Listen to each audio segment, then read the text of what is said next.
Hello and welcome back to Don't Be M.I.A. I'm your host, Samantha Elkins, and today I'm so excited to announce our guest, Jordan Athos, owner of Brewing Buddha Cafe and Arthouse. Jordan, thank you so much for being here today. Thank you for having me, Samantha. How are you? I'm good. How are you? Doing well. I'm excited for the interview. It's good to see you. Good to see you too. So, Brewing Buddha, it's a very unique store. Not only is it a coffee house, but an art house. There are prints on the wall. The flavors and the food is very unique. And we're going to dive in how this store started, what the ideas are behind it, and how it has been going on for over 8+ years. Yeah, we're working on 9 years now. Congratulations. Thank you. So, going into the first question, how did Brewing Buddha start? So we myself and my brother, we wanted to bring a concept to Miami. We wanted to bring basically something creative to deal with food, coffee, art. My brother's an artist. I'm a little bit of a foodie, so it all came together well. That's great. And how did you decide to where your location is off 124th and US 1 and getting all the permits? I mean, I know it's located in Pinecrest. Don't bring the permits up to me, So please. I know it takes some time and you have to go through the ladder. Yeah. So how long did that take from start to finish? So it took us about 1.5 years. We did not expect it to take that long. I think going through this process, I've learned a lot with small business, with the process of opening. Even when you think it's ready to open, it's sometimes not. We wanted a location that was, close to where we grew up. And 124th Street was a great spot for us. That's great. Yeah. And who came up with the name Brewing Buddha? So it was a combination. We wanted to bring something that was like a feel-good vibe. My brother collabed with another artist, and he created the logoing. I created the name, and that's how we came up with it. That's great. Yeah. So when you walk into Brewing Buddha, looking back on like some of your social medias, I see you kind of built the store yourself with your brother and help from your family. What was that like, and creating what you wanted the atmosphere and the aesthetics to be when you were walking inside? Yeah, so a very welcoming vibe. We wanted something that when our customer base came in, they felt like it was home. We wanted something that was welcoming. It was a little frustrating for me because I'm not great with the laying everything out. I'm great with colors and how I think it should look. I'm not great with actually putting it on paper and knowing how to put it on a layout or a format. So my brother's great with that, so it worked out.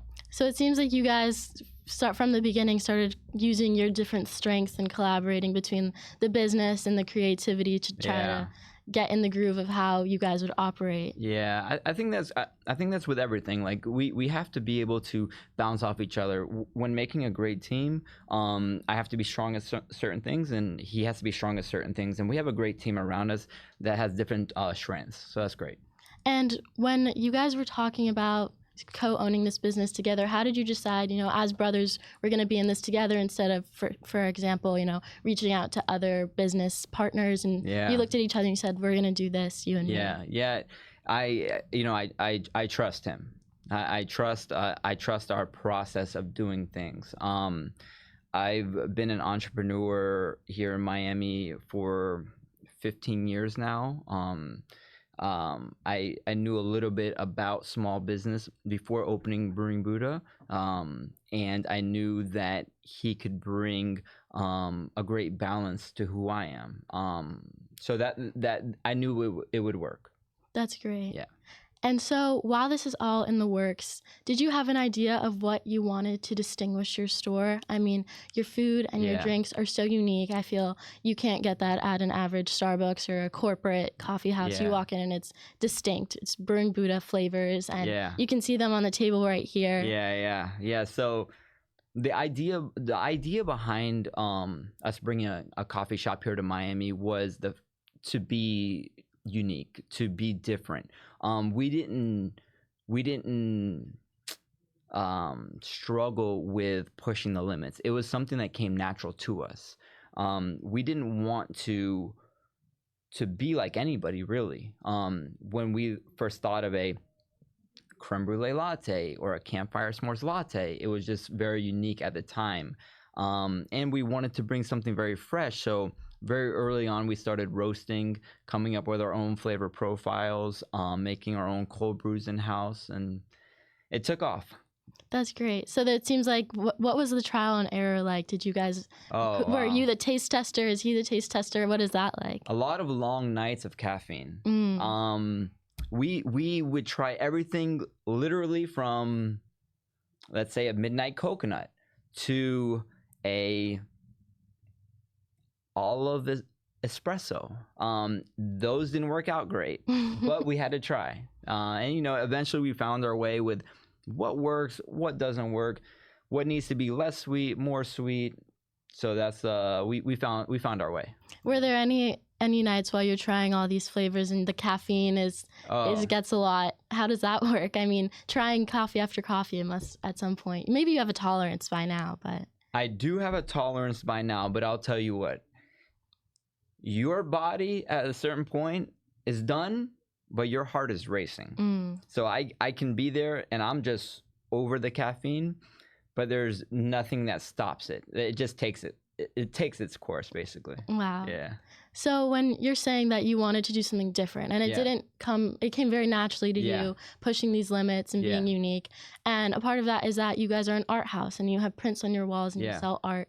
So where does this art come from, and how do you determine what goes up on the walls, and what's the process like selling that to the customers? Yeah. So my brother is an artist. He's a photographer. A lot of his work is photography through Miami and then digital artwork on top of the photography.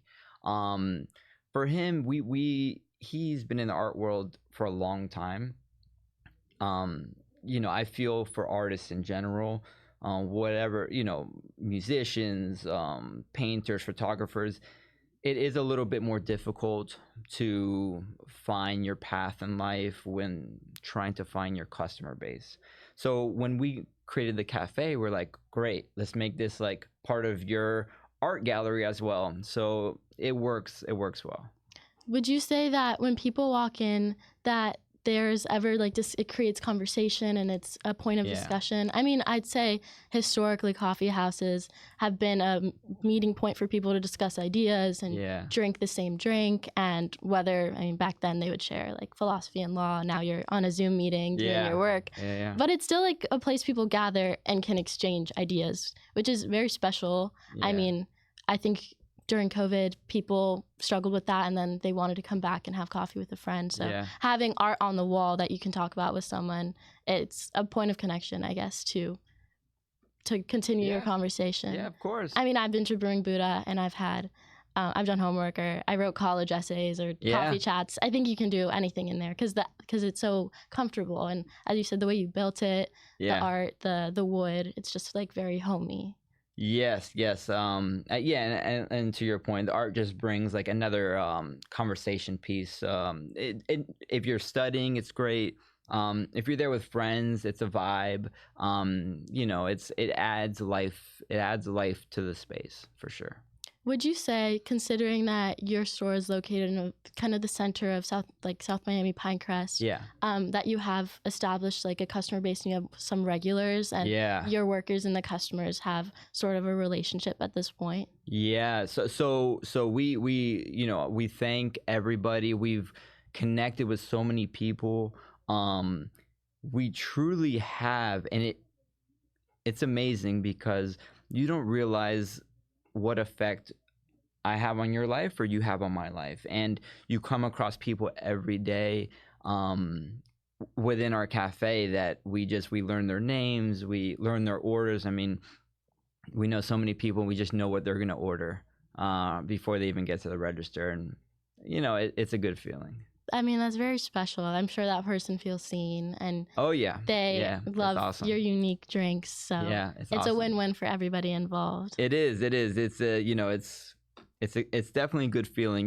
There's so much in life that's distracting or that you can be down about. But anytime you can find some light, talk with somebody, it means a lot. Yeah.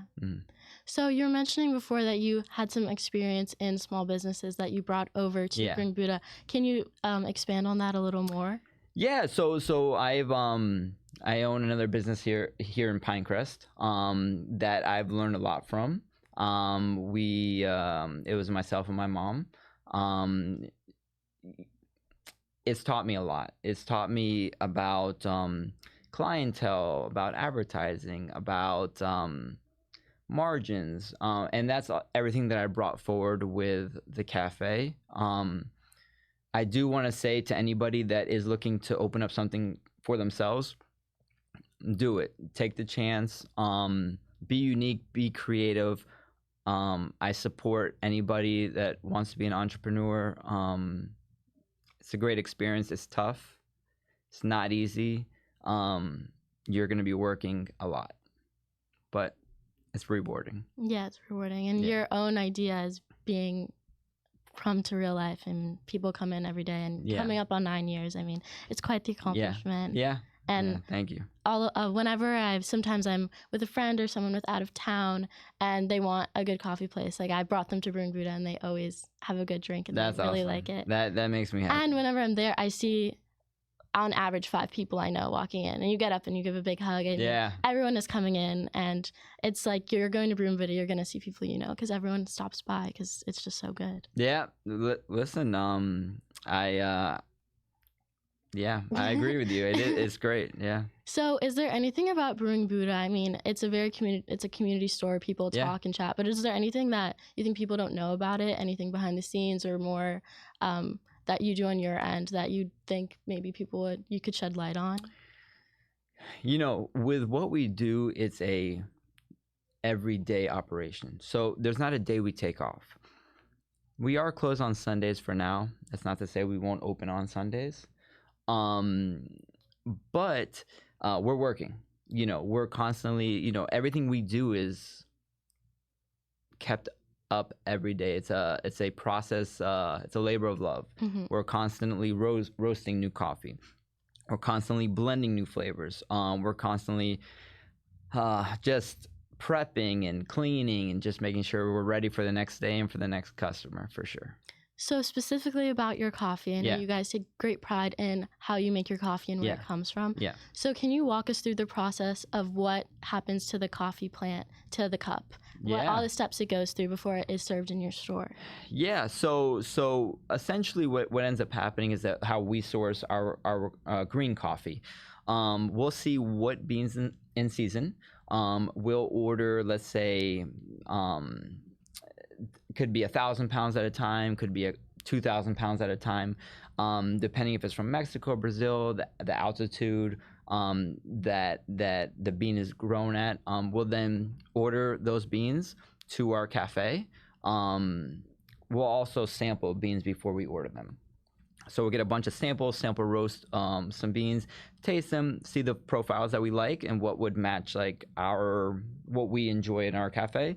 And we bring it to the cafe, and then we have a big roaster that we end up roasting, the beans to the profile we like. Mm-hmm. It's like a chef taking a steak or a specific cut and then seasoning it or that type of thing. That's what we do with our beans, basically. Yeah. Did you have a strong background in coffee and coffee beans before? Or, I mean, knowing about the altitude and the season of it all, you have to really know your stuff. How did you get to learn all of this? Was it something you knew before? Well, my brother knows more about it than I do when it comes to single origin, the altitudes, the specific type of bean, the different types of coffee beans.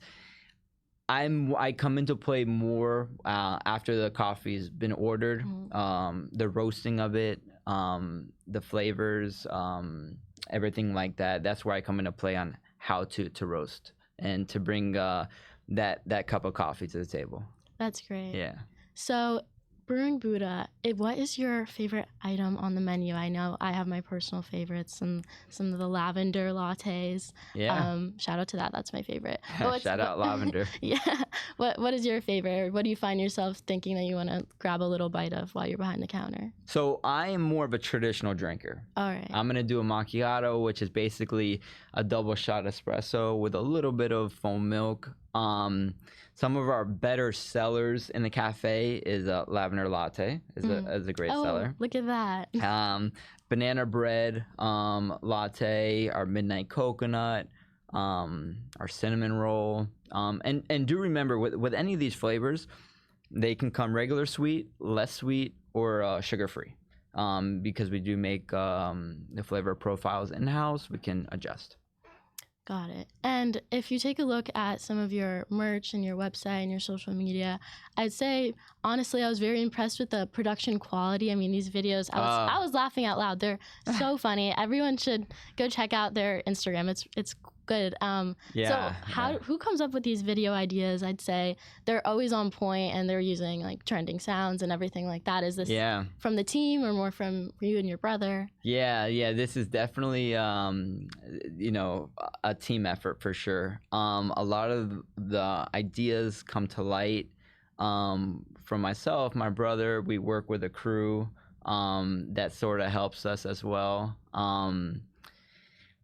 Some of these ideas that come to light for us, I don't love doing some of them, but I am usually the one that gets something thrown. I've been seeing you always have coffee or chairs thrown at you or being put up to some joke, but you're a good sport about it. Did you see our new video? Which one? It's a brand new one that we just posted. It's like an old 90s style infomercial. Yes, I did see it. Okay, cool. So yeah, we have a new character that we just you were Pitbull also, right? I was him. Yeah, I was him. Mr. 305. Mr. 305. I don't speak Spanish, but que voila. Good enough. I mean, in the video, I thought it was Pitbull in the store. So. There you go. Yeah. I mean, it worked. Dabbling in acting as well as being a small business owner. I am doing everything I can. Mm-hmm. Everything I can. So it's great, and the crew that we've brought on to help us is called Button Up. They're a special duo. They're pretty cool. And this is the crew that helps you with this marketing. Yeah. They've been on with us for about a couple 2 to 3 months now. They've been doing great. Yeah. So looking a little into the future, upcoming to 9 years, is Brewing Buddha have any exciting projects, or are you guys just gonna keep doing what's been working?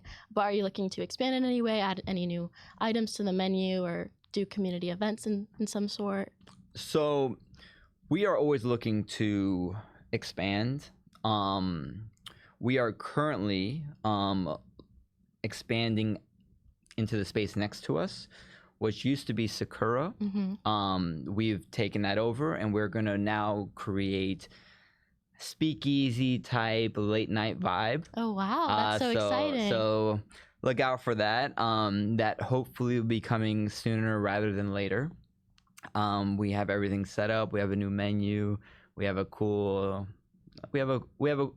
we're gonna bring something cool to the neighborhood. Yeah. Keep a little bit of a mystery so people are coming back and wanting more. Yeah. Exactly. Well, that's very exciting. I think that very much fits your vibe, kind of Soho, New York, kind of. We're bringing something definitely new to the area for sure. Okay, and wrapping up on our final question, what has been your favorite part about being a part of Brewing Buddha? Wow. So I first I think it's like the collaboration I've had with my brother. That's number one. Number two is to be able to bring a creative thought to life. I mean, for me to be creative and to see it come to life is so rewarding for me. 3 is literally everybody we've worked with, the crew we have. Everybody's amazing. I appreciate everyone.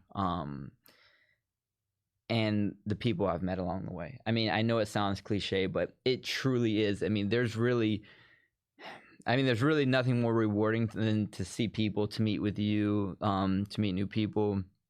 Is special. Yeah. Especially considering that, you grew up in Miami, you had past experience with small businesses, and you can bring that all and continue to establish yourself in the community and make new connections. I mean, it's something that's very special. Yeah. It's amazing. People are amazing. I've had a great time. That's wonderful. Yeah.